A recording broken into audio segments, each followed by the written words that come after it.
Olá, sejam bem-vindos à sala. Olá, Andresa. Olá, Larry. Olá, seja muito bem-vindo à Na Sala.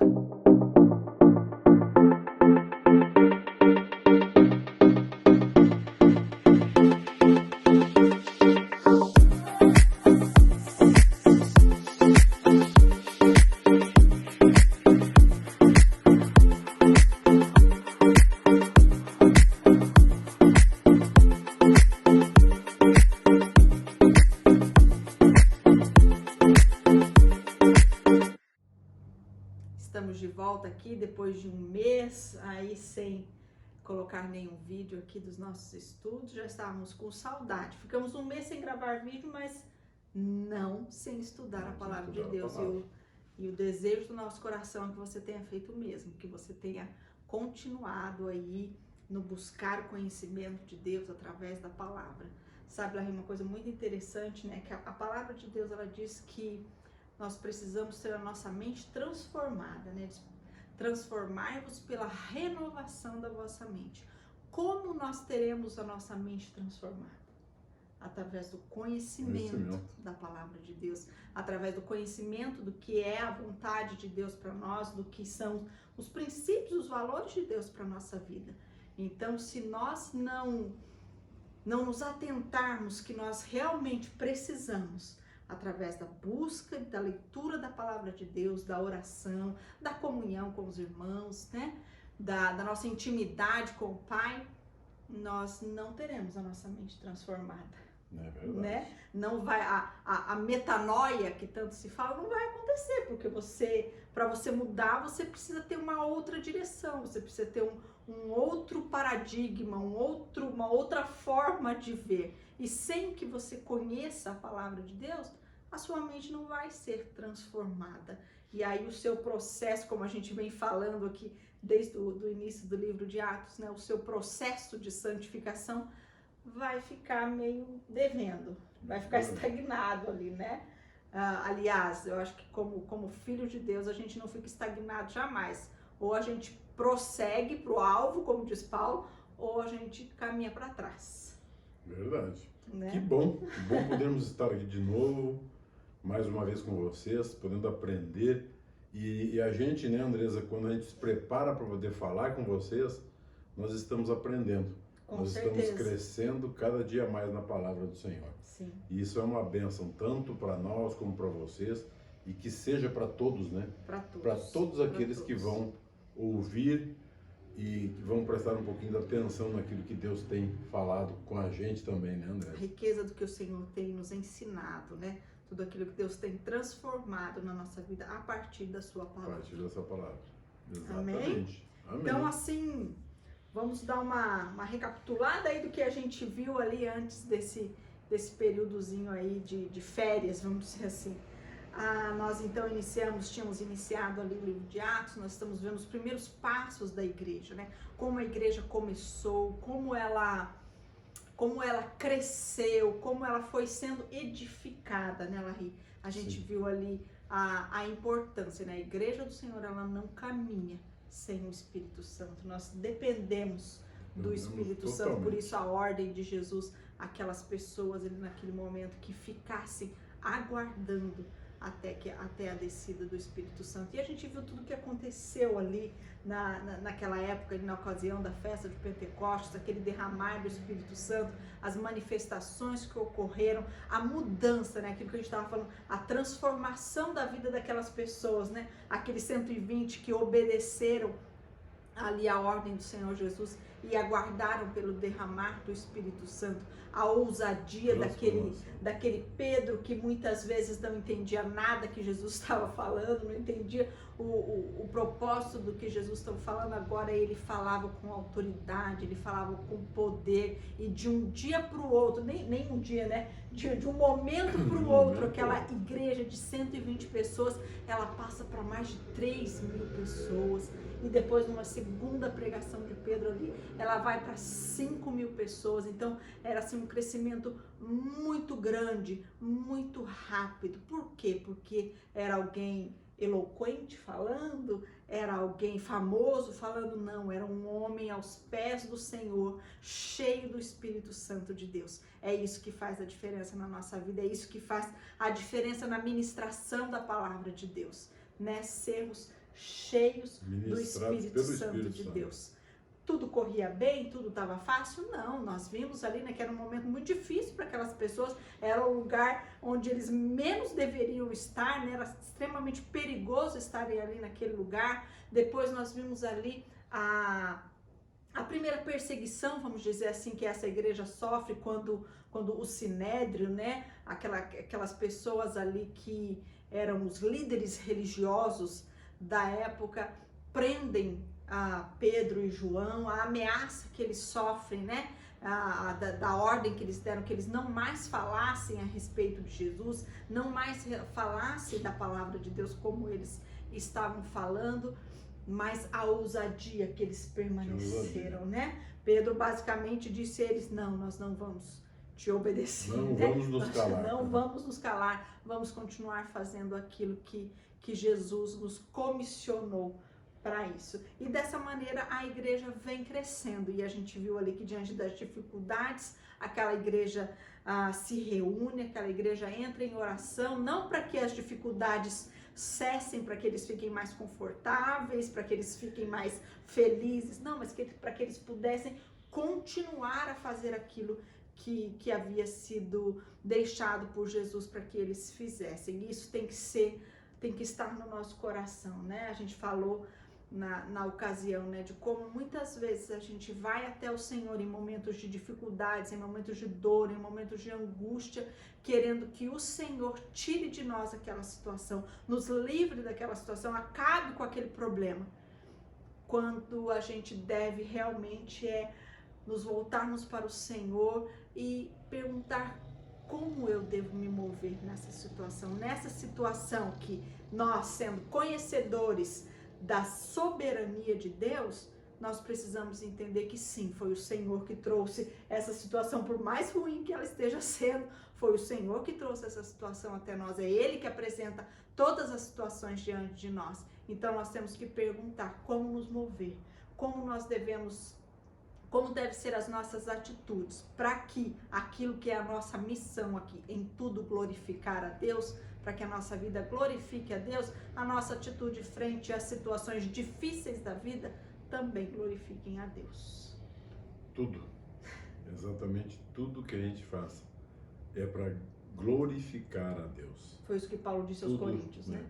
Tudo que o cristão faz. E é isso que nós temos que aprender, continuar aprendendo, entendendo e colocando em prática, né, Andressa?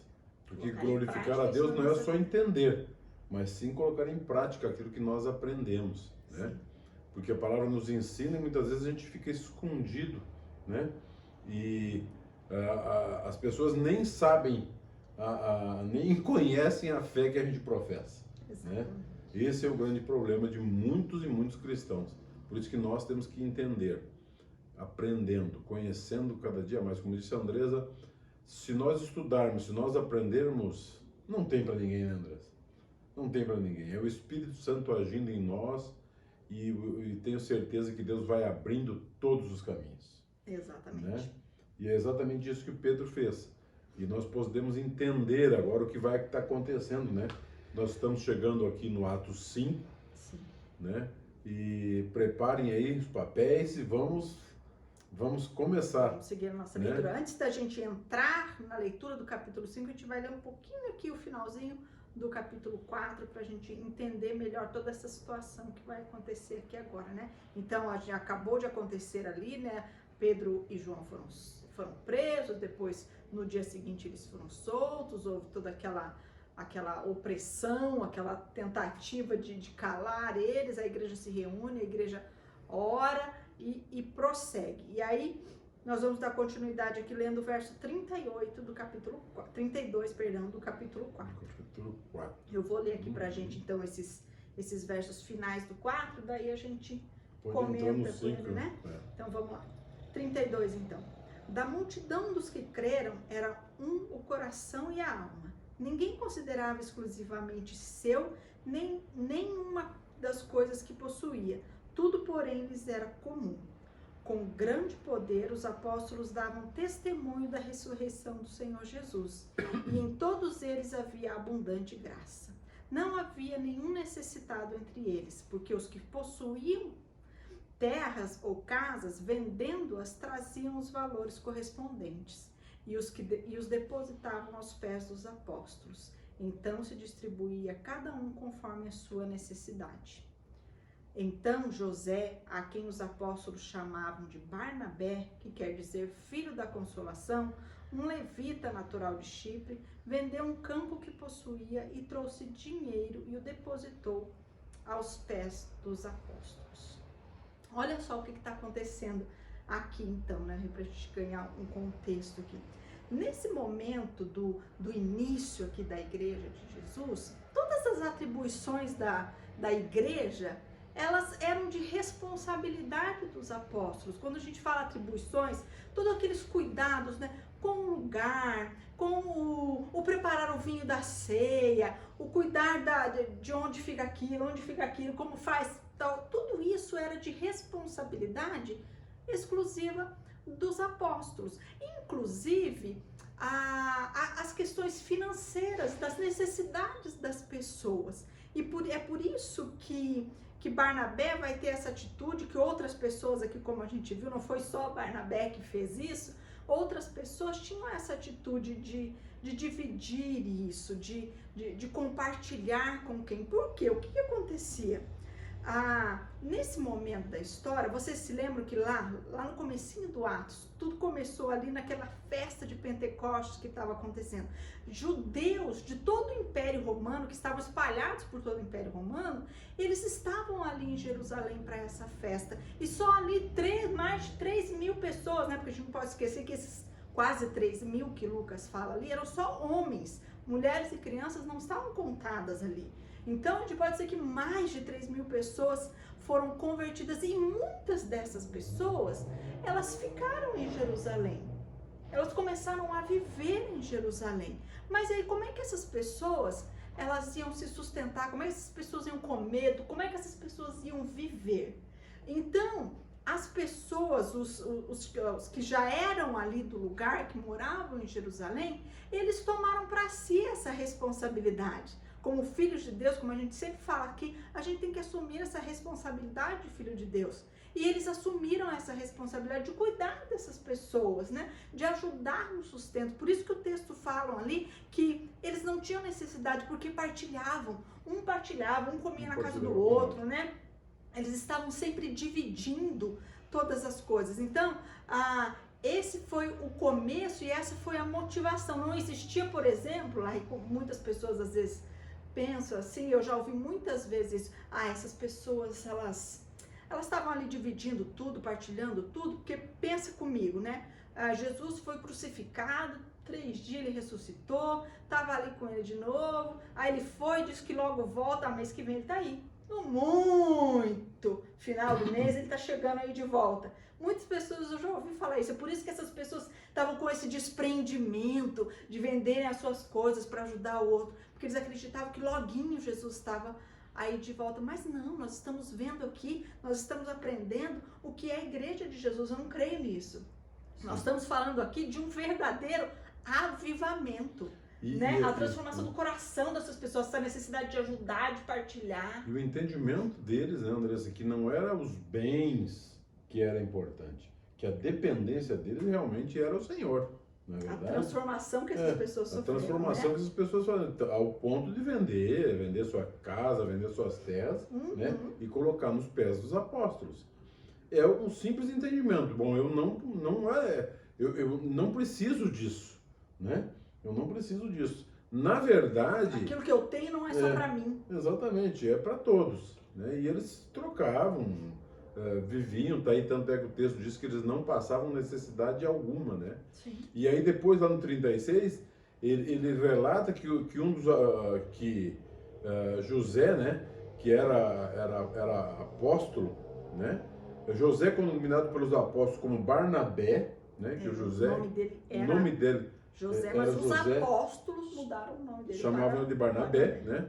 Ele foi lá, ele era lá de Chipre, ele tinha propriedade, tudo ele vendeu e colocou tudo nos pés do Senhor, né?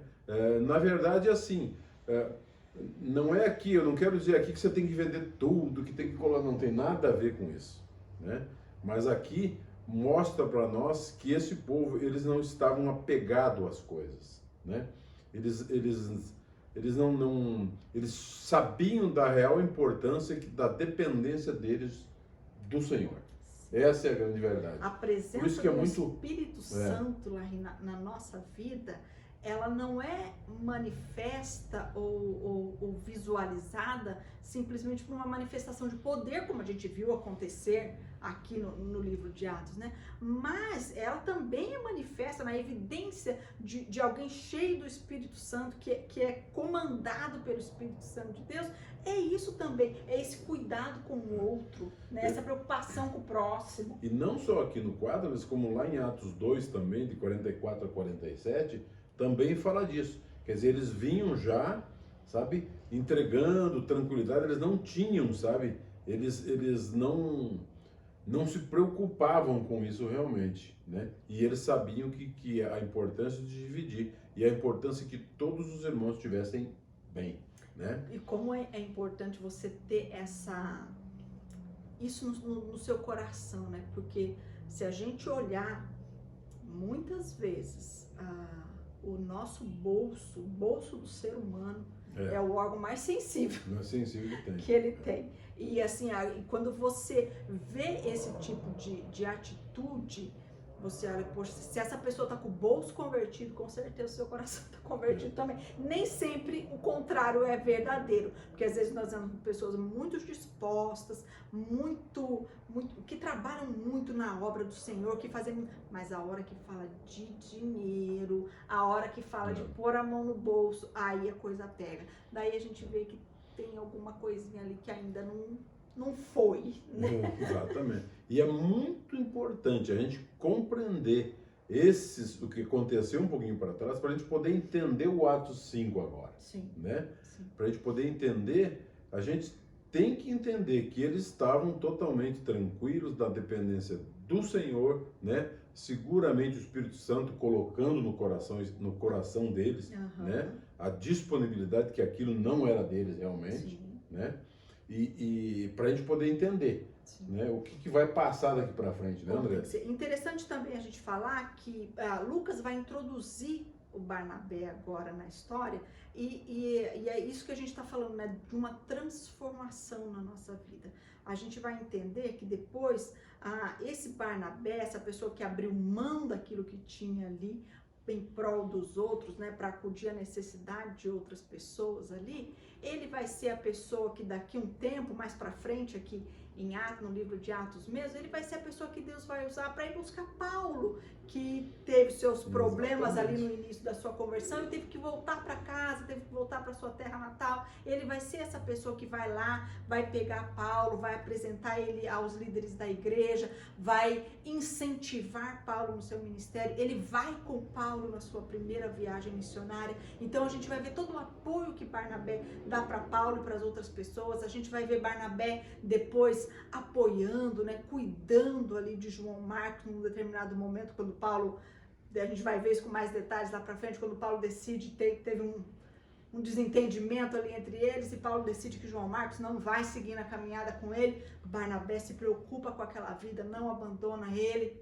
Então a gente vê como é uma transformação completa. Aquele homem que a gente viu aqui de início, Lucas nos falar do seu despreendimento financeiro, do seu coração doador de ajudar, ele era assim com todas as outras coisas também, sim, né? Ele se doava pelos outros. Então eu acho que é muito também por isso que Lucas traz essa introdução, falando especificamente de Barnabé, porque no texto anterior ali, ele falou que as outras pessoas estavam também fazendo isso, vendendo suas propriedades, vendendo suas casas, mas ele pega Barnabé para dar esse exemplo, porque Barnabé vai ser uma figura muito importante daqui para frente ali. O papel dele é de muita importância na vida de muitas pessoas aqui. Muito bem. Vamos lá então, Andressa, para o Atos 5, de 1 a 6, eu gostaria que você lesse. Então vamos lá. Para nós podermos entender agora. Vamos lá. Vamos lá. Atos 5, então. Entretanto, olha só como ele já começa, né? Ele já começa mostrando aqui, porque ele vai fazer um paralelo, ele vai fazer um contraste entre duas atitudes que parecem ser iguais, mas não são. Entretanto, certo homem chamado Ananias, com sua mulher Safira, vendeu uma propriedade, mas reteve parte do dinheiro. E Safira estava ciente disso. Levando o restante, depositou aos pés dos apóstolos.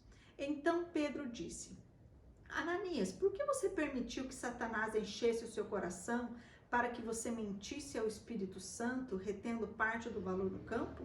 Não é verdade que, conservando a propriedade, seria sua e depois de vendido o dinheiro não estaria em seu poder? Por que você decidiu fazer uma coisa dessas?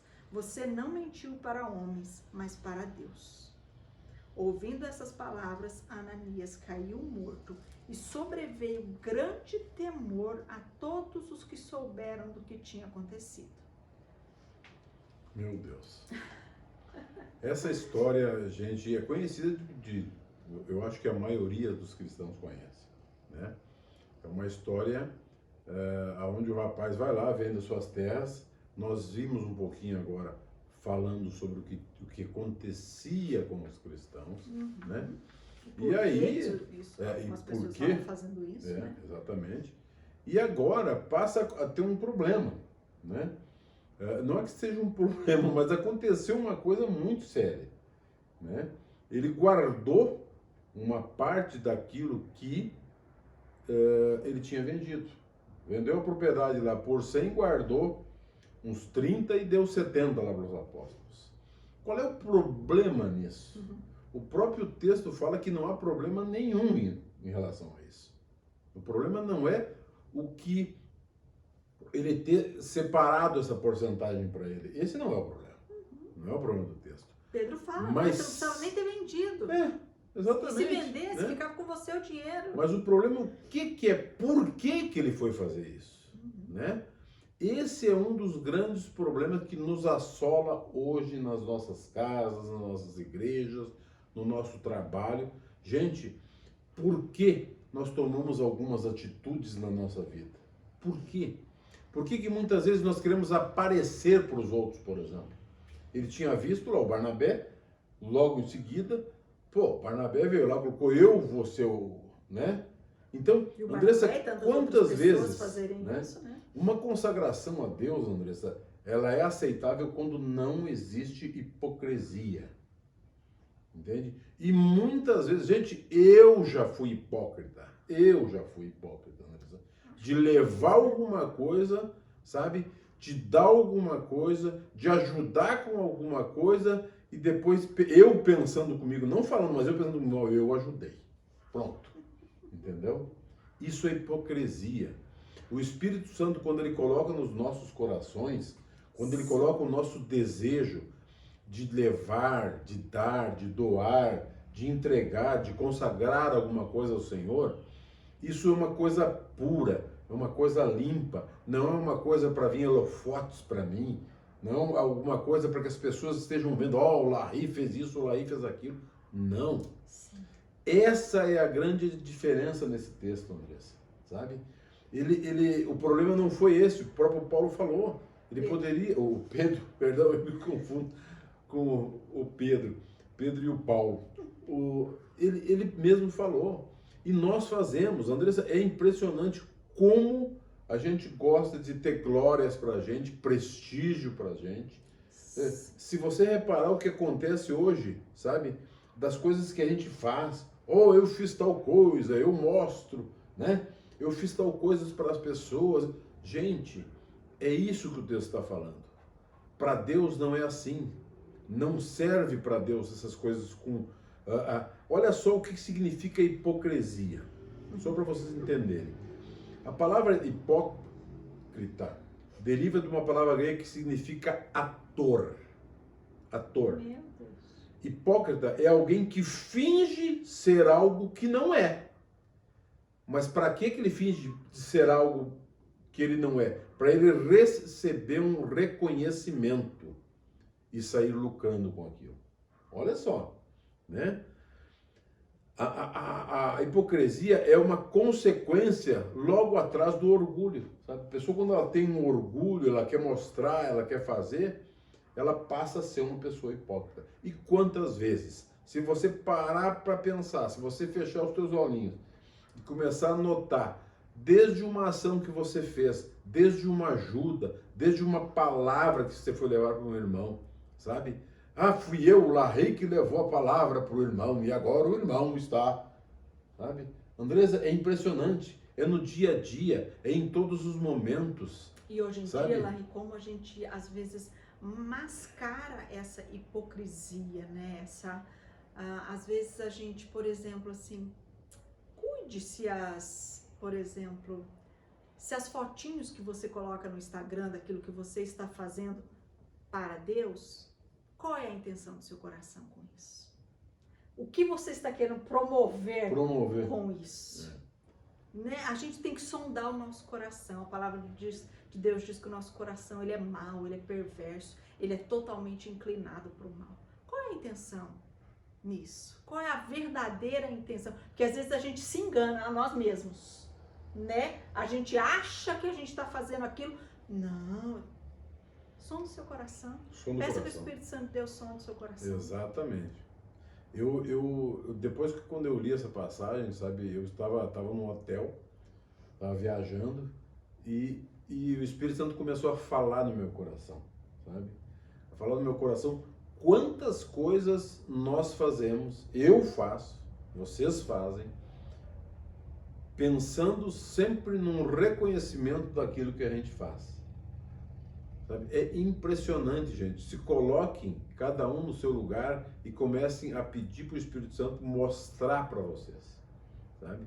E essa passagem mostrando isso que aconteceu, Deus que me livre, graças a Deus, que Deus nos perdoa, que Deus nos livra, que Deus nos guarda, que Deus tem misericórdia por nós. Quantas ações, até uma roupa, muitas vezes eu posso estar sendo hipócrita, de estar usando uma roupa para mostrar para alguém alguma coisa. Andresa, é tão sério isso, gente. É muito... Olha, Jesus falou, tem várias passagens que Jesus fala sobre isso, sabe? E dá para entender que Jesus considerou que é um dos principais defeitos da personalidade humana. É o nosso ego, sabe? E ele conduz, e isso conduz às outras monte de faltas que a gente tem, tá? Então, prestem atenção nisso. Como você faz? Por que você faz? Para quem você faz? Aqui, se o Espírito Santo agisse com nós, como agiu com Ananias, gente, teria muito mais gente para enterrar. É muito teria profundo muito mais esse gente texto. para enterrar. Muitas vezes a gente olha para ele, pensando só nessa questão financeira, de dízimo e oferta, o que ele levou, mas o alerta que o Senhor está nos falando aqui, e outro dia a gente se perguntar por que isso não acontece hoje, né? Quando Pedro fala assim, você não mentiu para homem, você mentiu para Deus, e a gente viu ali que ele cai morto, né? Por que isso não acontece hoje? Por que as pessoas não caem mortas? Por que aconteceu só ali? Eu vejo isso um ato de misericórdia do Senhor. E essa passagem aqui, Deus está gritando para nós, sabe? Como se Deus estivesse gritando para nós, presta atenção, você não me engana. Eu sei o que vai no seu coração. Eu sei qual é a intenção do seu coração. Eu sei por que você está ou dando aquilo, ou fazendo aquilo outro. Eu sei qual é a intenção do seu coração. Quando Jesus a homens a gente engana, mas a Deus a gente não engana. Quando Jesus estava lá no templo, que aconteceu com aquela viúva, né? É exatamente isso. E ali Jesus poderia dizer, olha, vamos acabar com essa turma toda aí já que estão, né? Não é do coração, né? É simplesmente para aparecer, eu dei mais, eu sou fulano e eu sou ciclano. Em tudo que a gente faz, sabe? No dia a dia da nossa vida, até uma oração que você faz por um filho, até o desejo do seu coração de que o seu filho ande nos caminhos do Senhor, que faça... Qual é a real intenção do seu coração? É para que o meu filho não me dê trabalho lá na frente? É para que esse meu filho não me envergonhe lá na frente? Ou é por amor àquela vida que antes de ser meu filho, é um filho de Deus, e eu desejo ardentemente que ele viva a plenitude do que Deus tem para a vida dele? Qual é a atitude do nosso coração em todas as coisas? Coisas básicas, como a gente já deu exemplo aqui várias vezes, muitas vezes uma oração que eu estou fazendo a Deus sobre algo alguma coisa ruim que eu vejo que o meu marido tem. Qual que é a intenção dessa minha oração para ele? É para que ele cresça e seja restituído naquilo que Deus quer para ele, que ele seja um homem melhor diante de Deus? Ou é para que Deus mude aquela atitude nele, para que a vida fique melhor para mim, para que fique mais fácil para mim, para que fique mais confortável para mim? Qual a intenção do nosso coração em todas as atitudes? Então pegue esse texto e não foque só nessa questão do dinheiro que foi entregue. Lucas deixa muito claro aqui, né, na fala de Pedro, ele não tinha que fazer aquilo, eles não precisavam vender, eles não precisavam levar nada, ninguém tinha pedido nada, eles fizeram aquilo porque viram ali que estava todo mundo fazendo, mas algumas pessoas estavam fazendo aquilo, eles quiseram ficar bem na fita também, né, aquilo que a gente chama os VTZeros de hoje em dia, quiseram mostrar para todo mundo que tá, mas a Deus a gente não engana, Deus conhece aquilo que vai lá no profundo, e que às vezes, sim, às vezes nem a gente tem noção daquilo que a gente está fazendo, por isso nós precisamos pedir ao Espírito Santo, pedir a Deus, sonda o meu coração, Senhor, me convence do meu pecado, guarda o meu coração para eu não pecar contra Ti. Guarda para que eu faça isso com o coração limpo, né? Que eu faça isso movido pelo Espírito Santo, movido Sim. por Deus, para que eu faça isso com o coração puro realmente, né? Não que eu faça para obter alguma coisa, gente. Toda vez que nós fazemos ou toda vez que nós temos qualquer atitude para fazer qualquer coisa pensando num retorno de Deus, abram Num o proveito olho, próprio. num proveito próprio, pode ter certeza que tem coisa atrás disso aí. Tá errado, Não, errado, tá errado. certeza que tá errado. Então Lucas nos mostrou aqui um exemplo certo, do coração de Barnabé, entendo aquela atitude ali naquele momento, e depois a gente falou um pouquinho de tudo mais que esse homem vai fazer, e mostrou uma atitude errada, um coração errado aqui, né? Que se com certeza foi o Espírito Santo que revelou o que havia acontecido para Pedro, o texto não fala explicitamente isso, mas não teria como ele saber se assim não fosse, né? Nós precisamos saber que o Espírito Santo, ele faz morada em nós. Deus está vendo, os olhos do Senhor, né, estão em todo lugar. Ele pousa sobre justos e injustos. Andressa, está chegando a nossa hora. Pessoal, está chegando a nossa hora, mas eu queria só fazer um comentário para que vocês fiquem preparados para a próxima semana. Logo em seguida, passando um espaço de quase 3 horas, entrou também a mulher dele, né? Não sabendo o que tinha acontecido. Gente, é fantástico o que nós vamos aprender com essa passagem aqui. Se prepare para a semana que vem. Sim. Estejam junto com a gente que nós vamos entender um propósito de pessoas que estavam indo na igreja, pessoas que estavam frequentando, pessoas que viviam em comum com todas as outras pessoas. É muito importante isso que você está dizendo, né? Esse casal que faziam parte daquela parte da igreja. Eles professavam Exatamente. a fé em Jesus, que criam em Jesus, com certeza já haviam sido batizados, já, sabe? Exatamente. Mas Deus conhece o coração. Deus conhece o nosso coração. Se preparem, a próxima semana nós vamos estar juntos de novo. Que Deus abençoe a vida de cada um de vocês. Amém. Amém, Andressa? Vamos orar? Vamos. Senhor, nosso Deus, Pai, nós queremos nos colocar diante do Senhor, em primeiro lugar, para te agradecer, Pai, porque o Senhor tem estado conosco todos os dias, ó Pai. Pai, nos abençoa, nos dá direção, nos dá entendimento, que realmente, Pai, tudo que nós pensamos e fazemos, Pai, venha do Senhor. Que isso possa tocar nos nossos corações e que nós possamos fazer realmente com vontade, com determinação, mas tudo, Pai, tudo vindo do Senhor. Nós agradecemos, Pai, por esse momento, agradecemos por esse momento maravilhoso de nós estarmos retomando esses dias junto aqui com cada um daqueles que têm nos escutado e que têm nos visto, Pai. Muito obrigado. Eu peço a Tua mão, a Tua bênção e a Tua direção sobre a vida de cada um, em nome do nosso Senhor Jesus. Amém e amém. Amém. Amém? Vem para a sala. Te esperamos aqui na semana que vem. Vem pra sala.